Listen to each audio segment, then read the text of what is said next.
And gentleman, बच्चे सच्चे हैं सीरीज का ये डे 2 है। डे 1 में हमने बात शुरू की है एम्पैथी के बारे में कि हम ऐसा क्या करें कि बच्चे के अंदर दूसरों के प्रति एम्पैथेटिक बिहेवियर डेवलप कर सकें। सबसे पहले उसके लिए ज़रूरी ये है कि हम उसे एम्पैथी का अनुभव करा सकें अपने बिहेवियर के द्वारा। तो एक तरीका तो मैंने आपसे लास्ट वीडियो में शेयर किया ही है। आज मैं आपसे कुछ और ऐसे वेज शेयर करना चाहती हूँ जिससे आप अपने बच्चे के प्रति एम्पैथी शो कर सकते हैं। लेडीज एंड जेंटलमैन, जब हम प्रॉब्लम में होते हैं या कोई किसी बात से अपसेट होते हैं, सल्यूशन, एडवाइस, फिलॉसफी हमें नहीं चाहिए होती।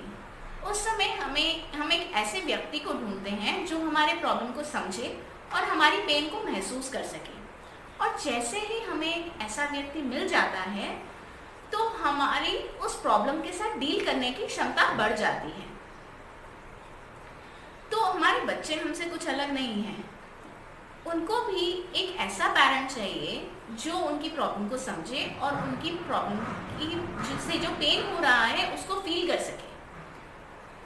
जिन घरों में पेरेंट्स अपने बच्चों के प्रति एम्पैथी बिहेवियर नहीं शो कर पाते तो बच्चा एम्पैथी बाहर के लोगों में ढूंढता है, और जब वह बाहर के लोगों में एम्पैथी ढूंढता है तो अब बाहर का व्यक्ति जो उसकी प्रॉब्लम को समझ रहा है या उसके दर्द को समझ रहा है, हमें नहीं पता कि उसकी इंटेंशन क्या है, क्या उसकी इंटेंशन अच्छी है या बुरी है। तो ज़्यादातर चांस ये होता है कि बच्चा उस बाहर के व्यक्ति के द्वारा ड्राइव होना शुरू हो जाता है, उसकी बातों को समझने लग जाता है और अपने पेरेंट्स की बात ना मानकर उस बाहर के व्यक्ति की बात ज़्यादा मानने लग जाता है।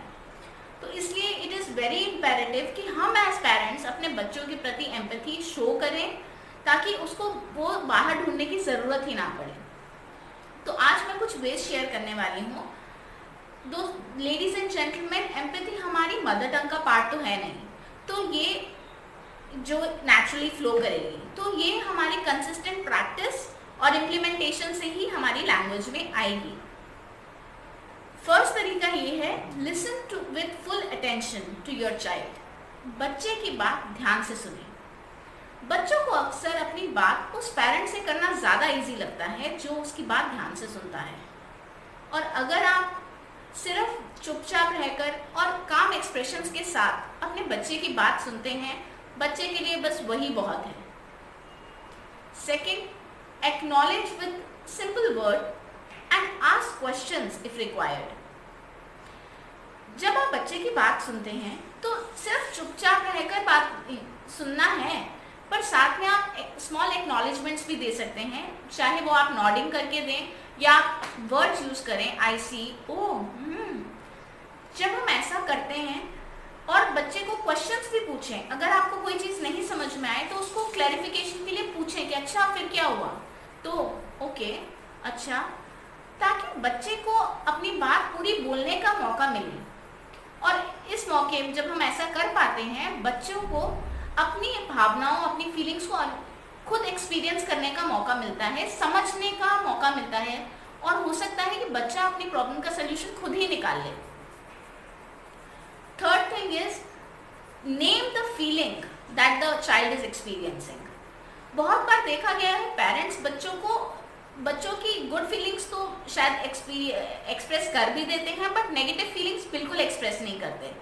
क्योंकि जब उनका बच्चा अपने भाई या बहन के प्रति या किसी दोस्त के प्रति जेलसी फील करता है तो वो जेलसी वर्ड ना यूज करके सिर्फ गुड फीलिंग और बैड फीलिंग ही यूज करते हैं, और उन बच्चों की वोकैबुलरी बहुत लिमिटेड हो जाती है। पर जब कोई व्यक्ति उनकी उस नेगेटिव फीलिंग को भी वर्ड्स में एक्सप्रेस करता है तो बच्चे को ये फील होता है कि किसी ने उसके दर्द को समझा। बच्चा ऐसा एक्सपीरियंस करता है, उसके एक्चुअल एक्सपीरियंस को समझा। तो इसलिए हमेशा एक्चुअल फीलिंग्स एक्सप्रेस कीजिए। जो भी बच्चा फील कर रहा है उस फीलिंग का नाम लीजिए। अगर आप नाम नहीं लेते वो ज़्यादा नुकसान देता है। फोर्थ थिंग इज, अगर आपका बच्चा 6 साल से छोटा है तो give their wishes in fantasy. So for example, आपका बेटा बहुत ज़ोर से रो रहा है कि उसको चॉकलेट बॉक्स चाहिए, चॉकलेट ही चाहिए, चॉकलेट ही चाहिए, और कुछ पर्टिकुलर तरह की चॉकलेट चाहिए, आपके पास नहीं है, तो आपका सिर्फ ये एक्ट करना कि I wish I could appear the big chocolate box for you that you like. बच्चे के लिए यही करना बहुत है। बच्चे तब तक रोते हैं जब तक वो अपनी बात समझा ना पाए अपने पेरेंट को कि हाँ ये मुझे कितना पसंद है और मुझे कितना ज़रूरी चाहिए। जैसे ही पेरेंट वो उसको बता पाता है, उसकी बात समझ पाता है कि हाँ मुझे समझ में आया आपको कितना ज़रूरी है ये, वैसे ही बच्चा उस प्रॉब्लम के साथ डील करने के लिए ज़्यादा सक्षम हो जाता है। तो लेडीज एंड जेंटलमैन, आज हमने बात करी है 4 तरीकों के बारे में। सबसे पहले अपने बच्चे की बात ध्यान से सुनें,